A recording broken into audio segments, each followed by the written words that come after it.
Estamos entonces ahí en nuestra serie Días Mejores en el Evangelio de Marcos. Llegamos en una parte muy importante del libro de Marcos, ¿cierto? Vamos a hablar hoy día sobre la primera parte de lo que va a ser todo el proceso de la pasión de Cristo, ¿cierto? Estamos ya en los momentos eh, principales de este momento y todo eso comienza con una gran muestra de devoción, que es el tema de hoy. Vamos a leer el Evangelio de Marcos, el capítulo 14, los versículos el 1 al 11. Marcos, el capítulo 14, los versos 1 al 11. Así dice la palabra de Dios. Dice, faltaban solo 2 días para la Pascua, para la fiesta de los panes sin levadura.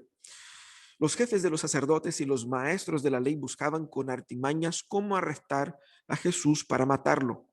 Por eso decían, no durante la fiesta, no sea que se amotine el pueblo. En Betania, mientras estaba él sentado en la mesa en casa de Simón, llamado el leproso, llegó una mujer con un frasco de alabastro, lleno con un perfume muy costoso, hecho de nardo puro. Rompió el frasco y derramó el perfume sobre la cabeza de Jesús. Algunos de los presentes comentaban indignados, ¿para qué ese desperdicio de perfume? Podía haberse vendido por muchísimo dinero para darlo a los pobres. Y la reprendían con severidad. Déjenla en paz, dijo Jesús. ¿Por qué la molestan? Ella ha hecho una obra hermosa conmigo. A los pobres siempre los tendrán con ustedes y podrán ayudarlos cuando quieran, pero a mí no me van a tener siempre. Ella hizo lo que pudo, ungió mi cuerpo de antemano preparándolo para la sepultura. Les aseguro que en cualquier parte del mundo donde se predique el evangelio, se contará también en memoria de esta mujer lo que ella hizo. Judas Iscariote, uno de los 12, fue a los jefes de los sacerdotes para entregarles a Jesús. Ellos se alegraron al oírlo y prometieron darle dinero. Así que él buscaba la ocasión propicia para entregarlo. Como les decía al inicio, nosotros hoy día vamos a hablar sobre devoción. A la luz de esta muestra tan potente de devoción que vimos en este relato, que es el primer relato de las 4 partes, en la primera de las 4 partes en que vamos a dividir la pasión de Jesús. Y quisiera comenzar preguntando, ¿qué es lo que mueve la vida de ustedes? ¿Qué es lo que realmente mueve? ¿Qué es lo que impulsa a ustedes a hacer lo que hacen? ¿Qué es lo que les impulsiona a despertar temprano en un domingo en la mañana para adorar a Dios, por ejemplo? ¿Cierto? ¿Cuáles son nuestras reales motivaciones? Mientras me preparaba para venir acá, como pueden ver, ¿cierto? Si es que pueden ver, eso no es un fondo, estoy aquí en el templo que está en remodelación y todo el tema. Yo me preguntaba exactamente por eso, o sea, cuando nosotros que tengamos el privilegio de volver a estar físicamente, vamos a volver a cuestionarnos, ¿qué no nos mueve a despertar más temprano en un domingo de repente más helado que otros, ¿no? Para adorar a Dios. Lo mismo nos preguntamos y debiéramos preguntarnos también qué es lo que nos mueve a despertar aún más temprano para ir a trabajar. Cualquiera va a decir, bueno, la plata.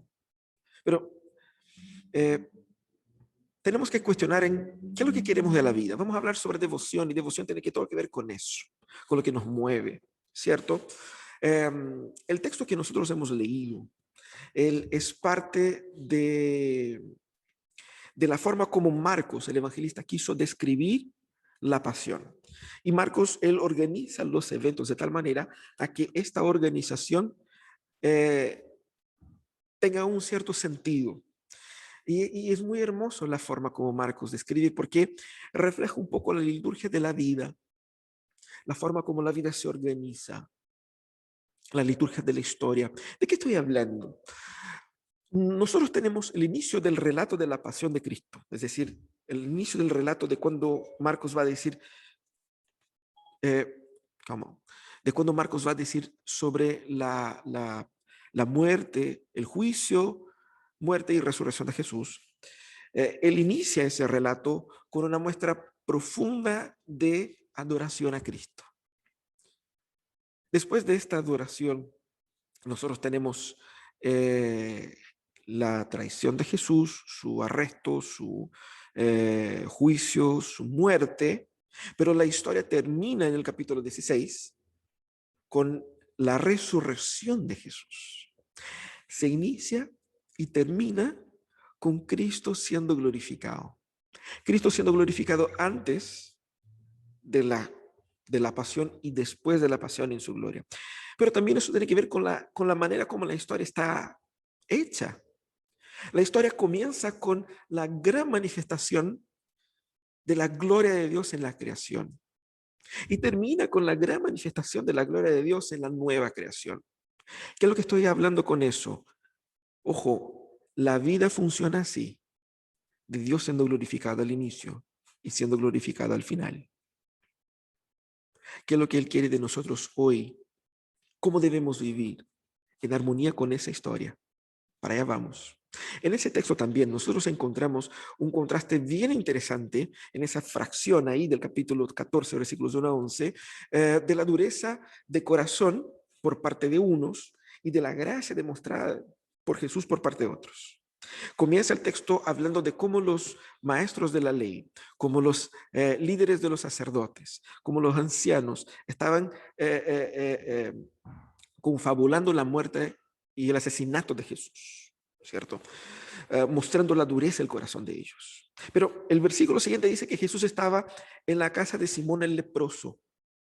Jesús estaba en Betania y probablemente en la casa de un hombre que él había sanado de lepra, pero quedó con el apodo, ¿cierto? Lamentablemente. Pero más que nada para que la gente ubicara, ¿no? El Simón, porque había muchos Simones, ¿no?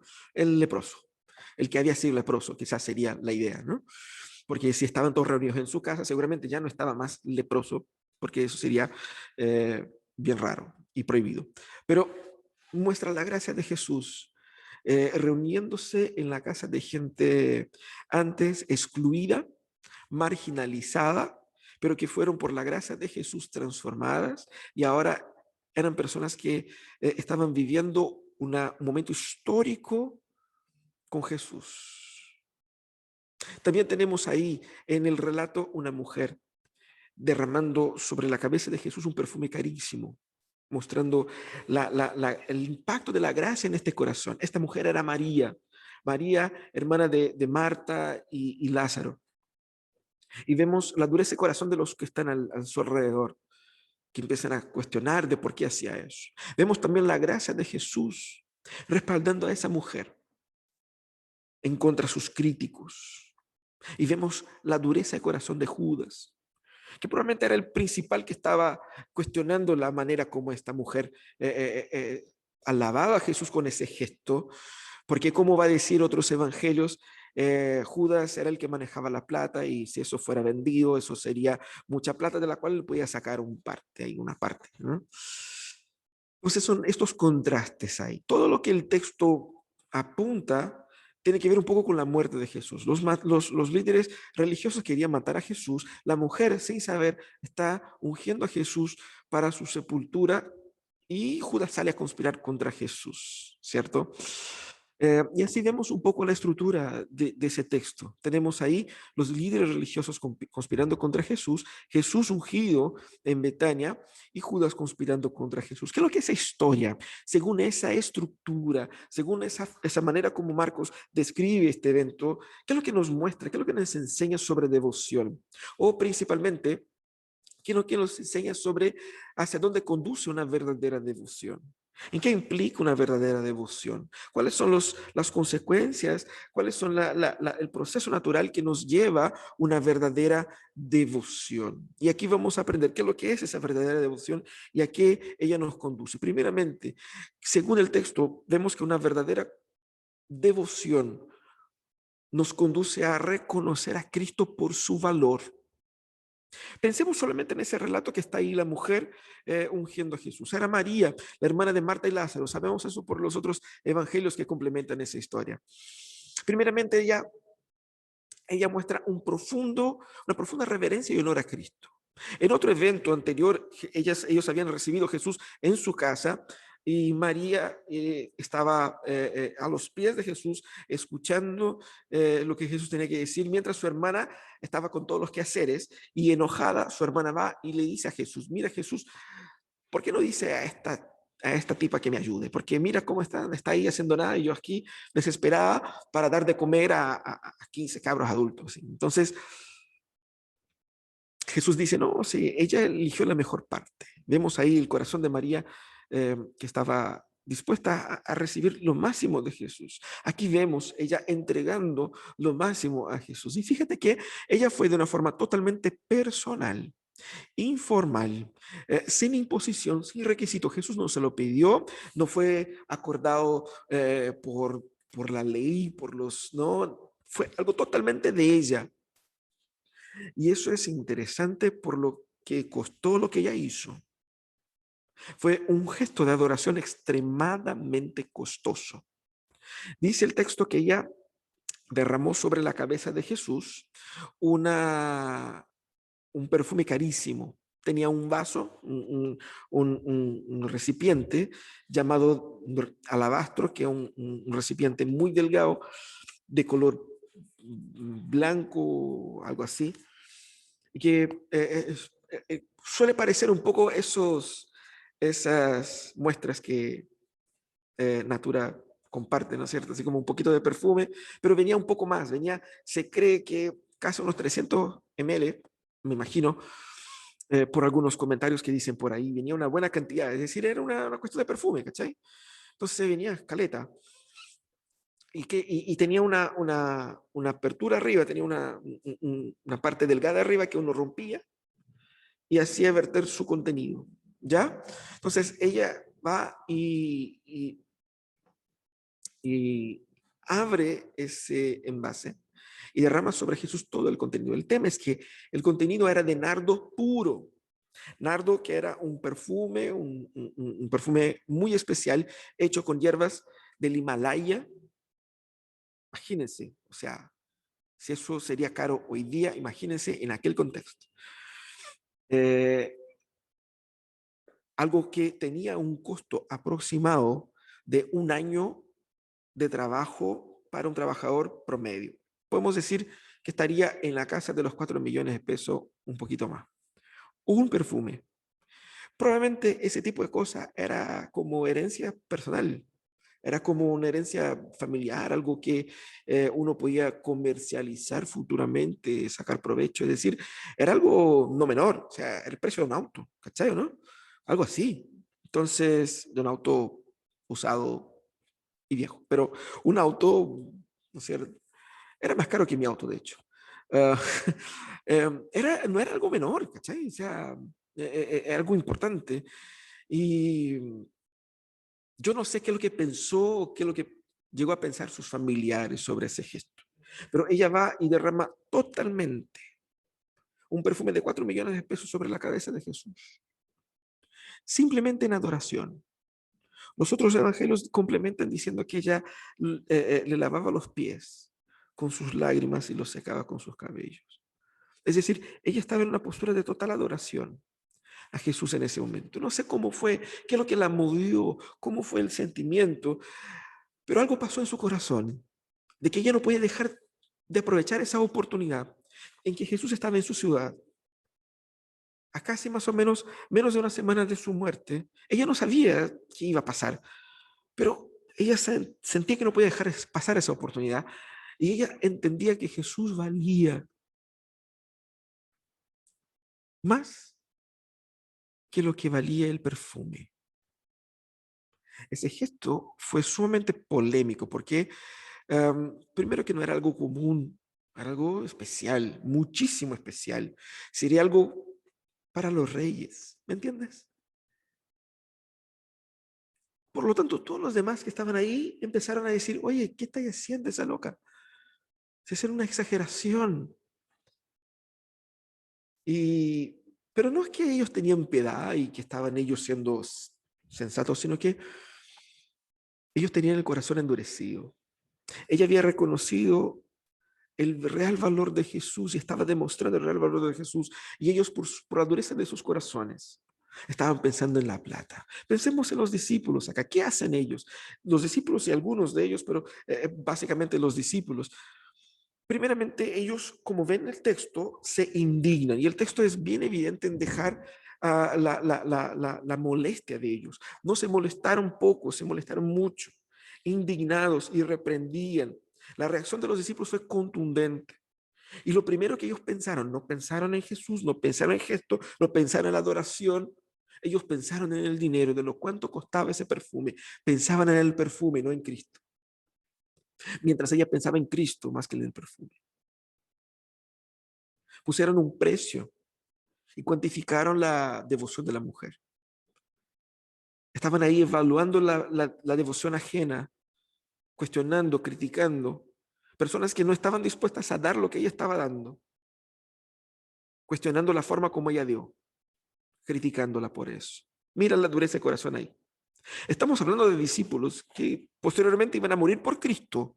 No estamos hablando de paganos impenitentes, no estamos hablando ni siquiera de los maestros de la ley que uno puede decir, estos locos eran desordenados. No, estamos hablando de los mismos discípulos. Ellos disfrazaron esta piedad, dar a los pobres, para ocultar su dureza de corazón. En otras palabras, ellos estaban diciendo que Cristo no merecía todo eso. O sea, Cristo es bacán, pero no es para tanto. Y la reprendían. Y la idea del texto es que ellos seguían molestándola. Primero porque ella estaba en desventaja por ser mujer en aquel contexto y por no tener, obviamente, ninguna razón más allá para hacerlo, excepto su devoción a Cristo. Y ellos la estaban retando y no sabemos exactamente qué palabras usaban hasta que Jesús separa los carros. Y es muy interesante ver cómo Jesús confronta a ellos. Vamos a ver ahí la primera parte de la respuesta de Jesús. En el segundo punto vamos a ver la segunda parte de la respuesta de Jesús. Jesús primeramente destaca la alabanza que la mujer realiza.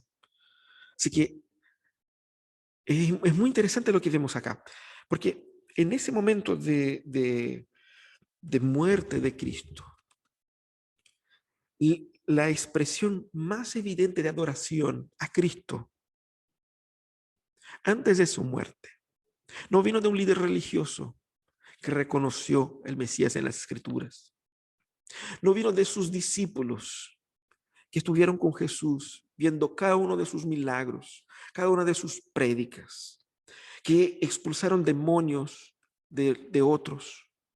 La más alta adoración vino de una mujer que vivía en la periferia de la narrativa, que pudo genuinamente adorar a Jesús por el valor que él tenía, que hizo lo opuesto a los líderes religiosos, algo que era incluso incomprensible para los propios discípulos. Alabó a Cristo, reconociendo su más alto valor. ¿Qué es lo que dice Jesús para los discípulos? Déjela en paz. Ya cortemos con el deseo. Aquí nadie le va a molestar. Aquí la defiendo yo, ¿cierto? Y Jesús cuestiona a ellos. ¿Y por qué la molestan? ¿Cuáles son las reales intenciones de ustedes? ¿Por qué están tan molestos con eso? ¿Por qué es tan complicado eso para ustedes? ¿Cuál es el problema acá? Jesús confronta las intenciones de ellos y dice, ella hizo algo bueno conmigo. ¿Por qué eso les molesta? Eso no debiera ser alabado por ustedes, felicitado por ustedes. No debieran ustedes decir, wow, qué genial. Usted fue una mujer que dio un ejemplo para todos nosotros. En contrapartida, están retando a la mujer que hizo algo que ustedes debieran hacer y no fueron capaces de hacerlo. Fíjate que como Jesús ya los deja, los desnuda ahí. Estaban desnudados ante Cristo, ¿cierto? Teóricamente, ¿ya? Hay que decirlo. Y entonces él revela su hipocresía en un segundo nivel. Esa fue la primera revelación de la hipocresía de ellos, porque ellos no habían tenido esa pasión por Jesús manifestada como ella, pero revela el segundo aspecto de su hipocresía. Y dice, ustedes están tan preocupados con los pobres están siempre ahí, siempre estarán ahí los pobres. No es que Jesús estaba ninguneando esta situación, Lo que Jesús estaba mostrando es que ellos realmente no estaban tan preocupados de los pobres. Esa es la verdad. Lo que Jesús hace es poner en contraste, mira, yo estoy en una obra y esa obra va a llegar a un momento donde va a ser con que yo ya no esté aquí. Y lo que ella hizo fue muy importante. Jesús cuando le dice, los pobres siempre van a tener con ustedes, les dice que en realidad si ustedes están tan preocupados de los pobres, siempre tendrán una oportunidad de hacerlo. Pero una cosa no elimina la otra. ¿Qué es lo que Jesús muestra acá en ese contraste? Que el corazón endurecido, que presume piedad, está en realidad distante de Dios. Y fíjate que estamos hablando de devoción y tenemos que hablar de devoción en contraste con su oposición, que es un corazón endurecido, que por más que presuma piedad, que por más que cobre justicia, que diga, no, las cosas tienen que ser así, o sea, así, en el fondo, mucha de esa muestra externa de devoción es resultado de un alejamiento interno de Dios.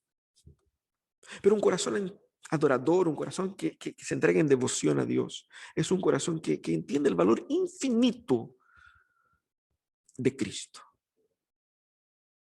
Infinito de Cristo.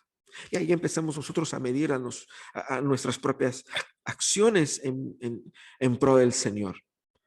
¿Cómo podemos decir que amamos al Señor, pero pucha que nos cuesta tener 10 minutos con Él al día? 10 minutos. Amamos al Señor. Es nuestro Señor, nuestro Salvador. Y cantamos y alabamos, levantamos la mano, pero nosotros decimos que amamos al Señor, pero de repente, ante cualquier otro evento que surja en un domingo por la mañana, decimos, pucha, ese domingo pasó, ese domingo no puedo congregar porque, no sé, surgió una comida, surgió un evento, surgió una actividad. Amamos tanto al Señor, pero a cualquier momento podemos restar de la adoración que le damos a Él.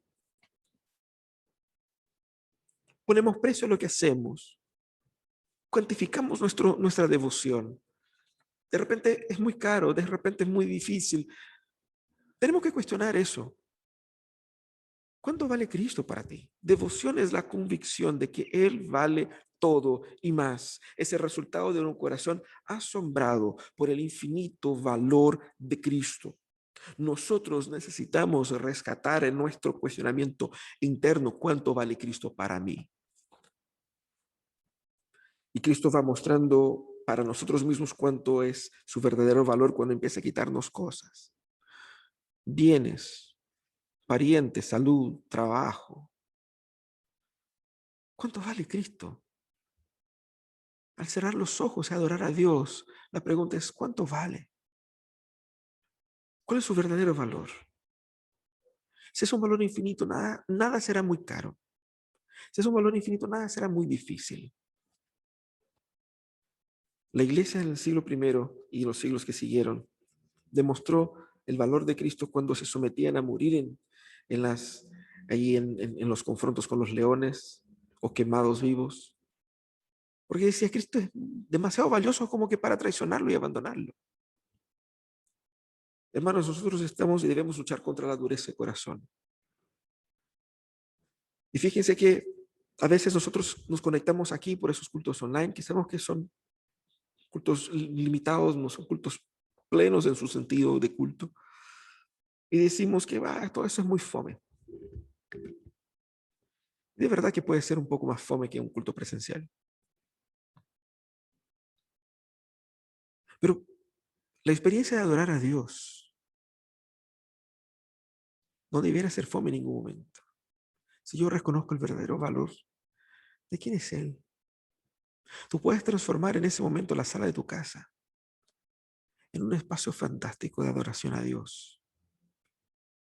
Teniendo ese momento que tuvo esta mujer, que no fue en un gran templo, no fue en un gran evento, fue un momento fortuito en que ella pidió a Jesús ahí en la casa de un vecino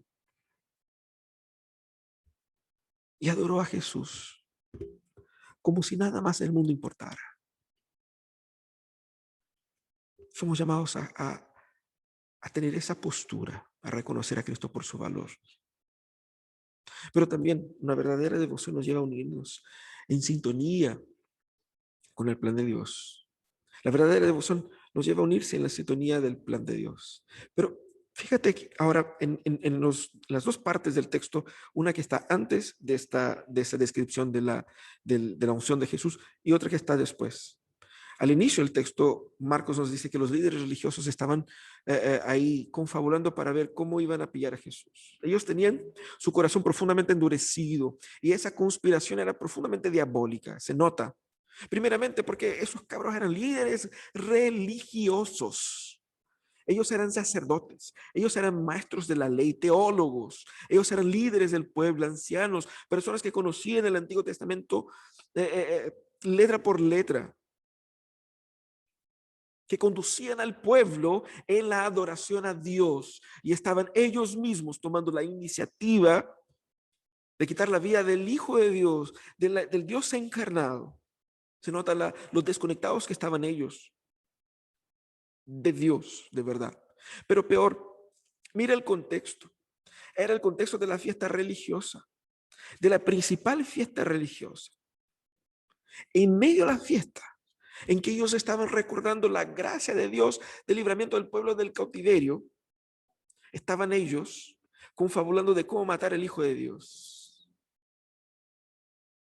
Y más, el texto muestra claramente que no es porque ellos querían pillar a Jesús, porque Jesús era injusto, había hecho cosas injustas y había pecado y conducido al pueblo al pecado. Ellos sabían que no, entonces ellos estaban tratando de construir artimañas en su deseo pecaminoso e injusto, conscientemente injusto, porque no había una causa real de pillar a Jesús. Ellos querían matarlo. Ellos querían romper el mandamiento que dice no matarás. Ellos querían conscientemente atentar contra la vida de Cristo y más. Querían hacer todo eso pensando que estaban agradando a Dios. No había temor de Dios. No había obediencia a Dios. Solo había una carnal intención de hacer con que su religión funcionara a su manera, para sus objetivos, según sus propósitos y para sus placeres. Nosotros podemos decir, wow, eso es brígido, pero nosotros podemos llegar a ese punto también. Y más, ve lo que pasa con Judas. Judas, uno de los 12, estuvo con Jesús todo el tiempo. Vio su poder, escuchó su palabra, almorzó con él. Judas, él es el que toma la iniciativa de traicionar a Cristo.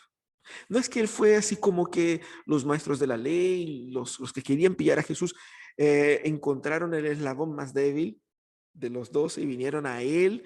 A tú que parece que estás medio así como medio alejado, medio propicio a rechazar, a renegar a Cristo. No, él no fue convencido, él no fue comprado, él se vendió, él tomó la iniciativa de buscar a los líderes. Sus mismos pecados lo movieron, quizás frustrado por Cristo no ser el libertador que él esperaba, quizás frustrado por, no sé, cuáles sean las expectativas que él tenía ahí, pero seguramente su corazón estaba totalmente endurecido y encerrado en él mismo. Y el texto dice que él entonces buscaba una ocasión en esa semana de las fiestas para entregar a Jesús. Desgraciado. Porque mientras Jesús estaba siendo reconocido por la gente, mientras Jesús estaba sanando, mientras Jesús estaba predicando, mientras Jesús estaba distribuyendo gracia y vida, él estaba buscando un momento de entregar Jesús a los líderes para matarlo. Esa es la postura de un corazón endurecido. Uno va a decir, ya, pero pastor, pero no quería comparar a Judas ni a los líderes religiosos. Pero la pregunta es esa, ¿por qué no? ¿Por qué no? Pedro negó a Jesús. Los 12, eh, los otros 10 ahí lo abandonaron. ¿Por qué no? Fíjate que David, el hombre según el corazón de Dios, violó a la mujer de su vecino y luego lo mató para justificar su práctica. Mira lo que hizo Judá, del cual tiene el nombre el pueblo judío, del cual tiene nombre el mismo Cristo, que es de esa misma tribu, Judá, el antepasado de Cristo, que se acostó con una prostituta y no sabía que esa prostituta era su nuera, y que de ese nacimiento, de ese embarazo, nació un descendiente que es ancestro del mismo Jesús. A veces personas que buscan a Dios son, sí, capaces de hacer cosas terribles, terribles. Nosotros también lo somos. Por eso ese mensaje es para nosotros, para todos nosotros. Pensamos que no, eso nunca pasaría conmigo. Sí, pasa en ciertas condiciones, con la fragilidad del corazón, con el alejamiento de Dios, que un domingo va sumando al otro, que te va alejando, que te va frustrando, que no te gustó y que no te pareció y que empieza a pensar de una manera diferente y de repente está haciendo cosas que creías que era imposible hacerlo. Por eso el texto está así como está. Pero todos estos hombres estaban tratando en su cabeza de solucionar un problema, y Jesús era un problema. El tema es que Jesús vino para morir. Ellos estaban luchando contra Cristo, pero no sabían que Cristo estaba usando su pecado para sus propios propósitos. Aquí vemos la mujer que no sabía por qué estaba derramando el perfume sobre Jesús, más allá de su adoración por Jesús. Jesús muestra cómo la acción de ella, que en una honesta muestra de devoción se une de forma armoniosa al plan de Dios. Porque el plan de Dios era que Cristo muriera, eso era un hecho, ¿no? Pero ella no sabía que estaba preparando su cuerpo para su muerte. Jesús aquí lo reafirma, había dicho 3 veces y dice de nuevo que iba a morir. Y lo más interesante es que ese ungimiento era necesario.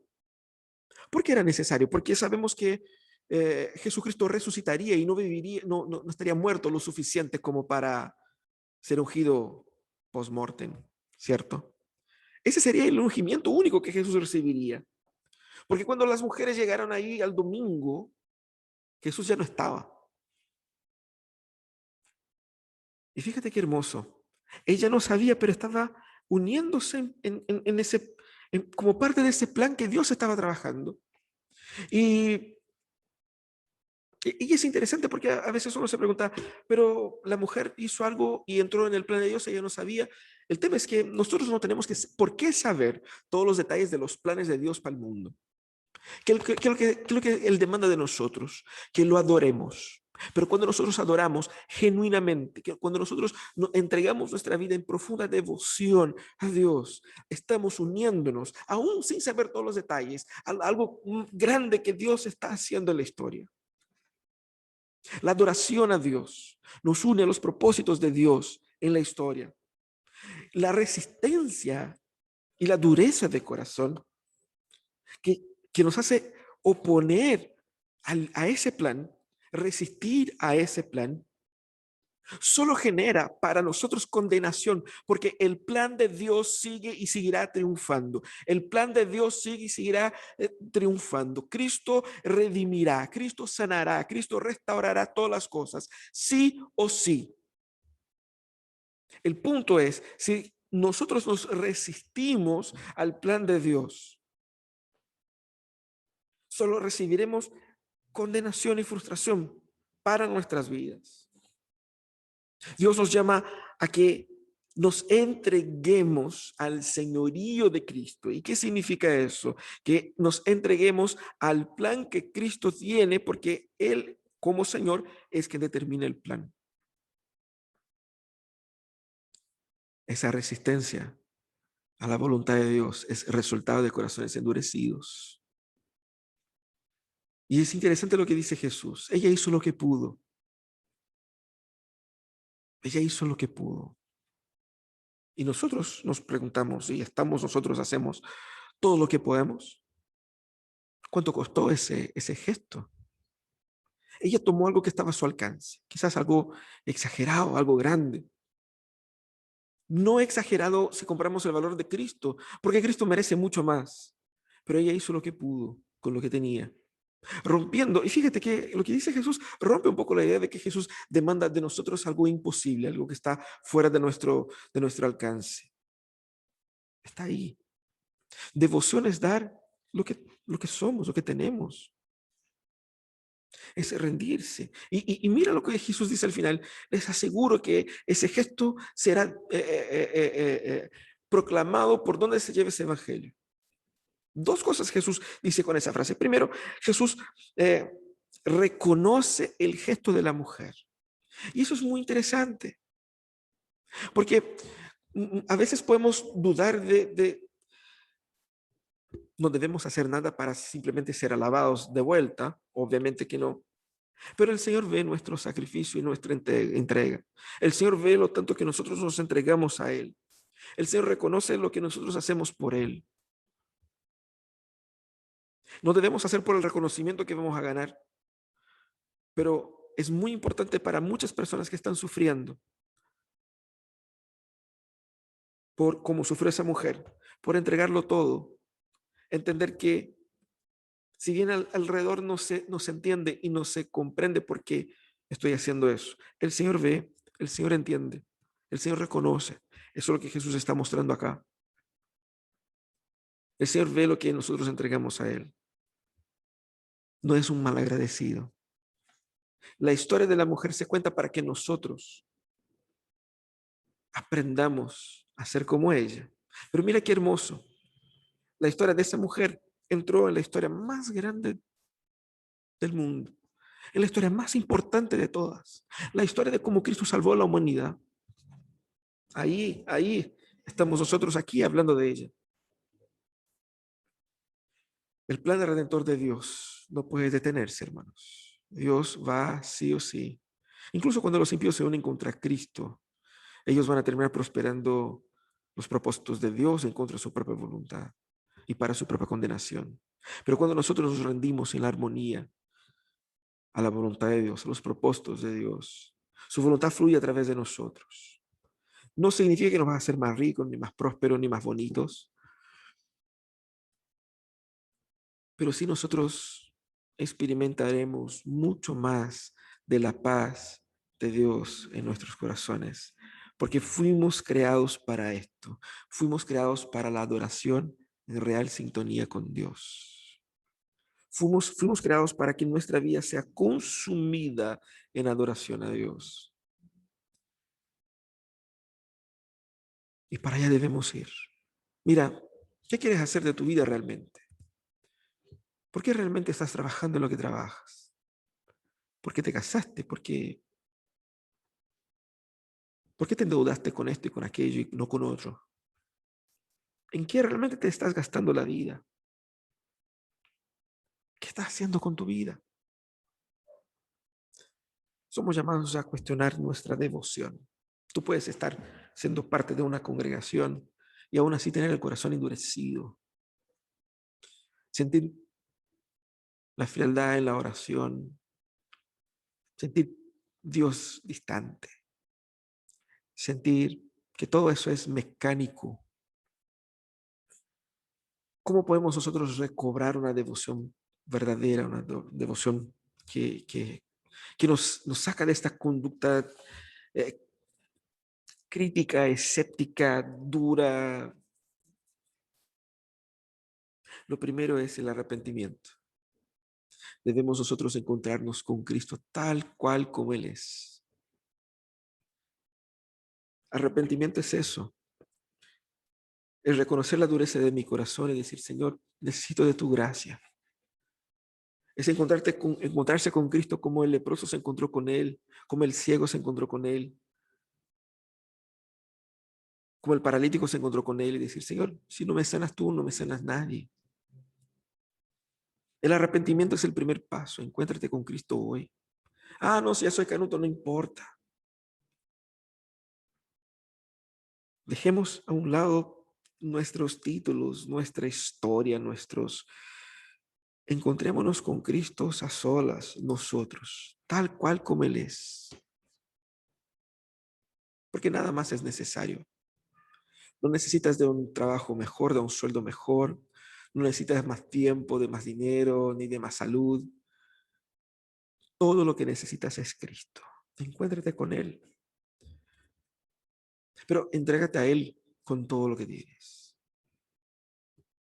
Un hombre se encontró con Jesús, quería la salvación, y Jesús les dijo, es todo o nada.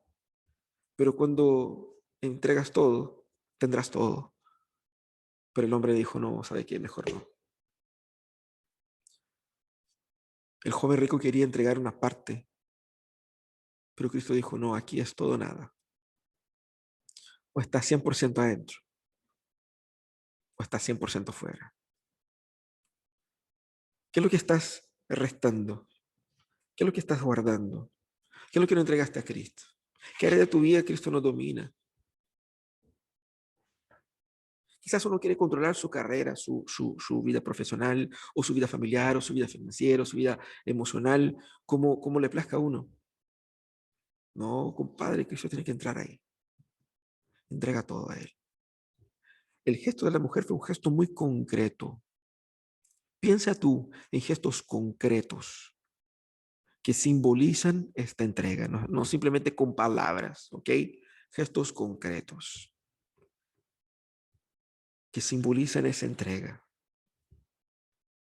Toma una decisión hoy de buscar vivir en profunda devoción con algo que te cueste, pero que al entregar al Señor sientas que no te cuesta tanto, porque Él vale más. Y ahí entonces descansa en Cristo. Descansa en Cristo, en la certeza y en la paz, porque tú tienes mucho más de lo que tenías antes. Y eso es lo hermoso del Evangelio. Cuando vamos a Cristo y negamos todo por amor de Cristo, terminamos teniendo mucho más de lo que teníamos antes. Qué hermoso. Descansa en Cristo.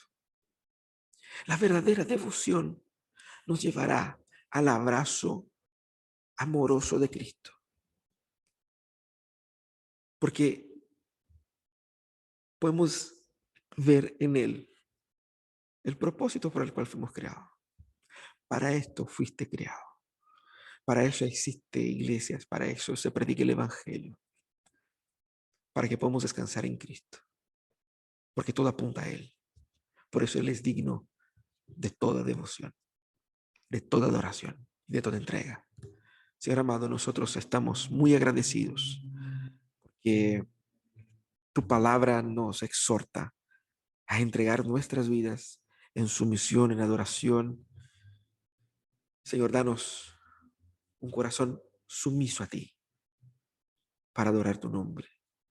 Señor, que nuestra devoción sea verdadera, pero en especial, Señor, si hay alguien en esa conexión, ese día, que necesita entregar su corazón a Jesús y nacer de nuevo, que tu Espíritu Santo conduzca a un nuevo nacimiento.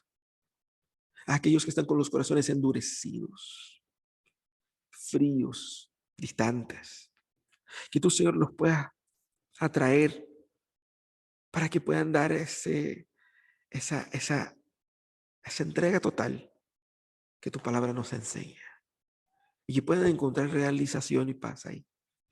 Señor, cuida de nuestros corazones para que no tengamos corazones endurecidos como de los hombres que vimos en esta historia. Protégenos, Señor, y danos un corazón que reconoce su valor y que se une en armonía a tus propósitos eternos. Eso es lo que te pedimos, Señor, en el nombre de Jesús. Amén y amén.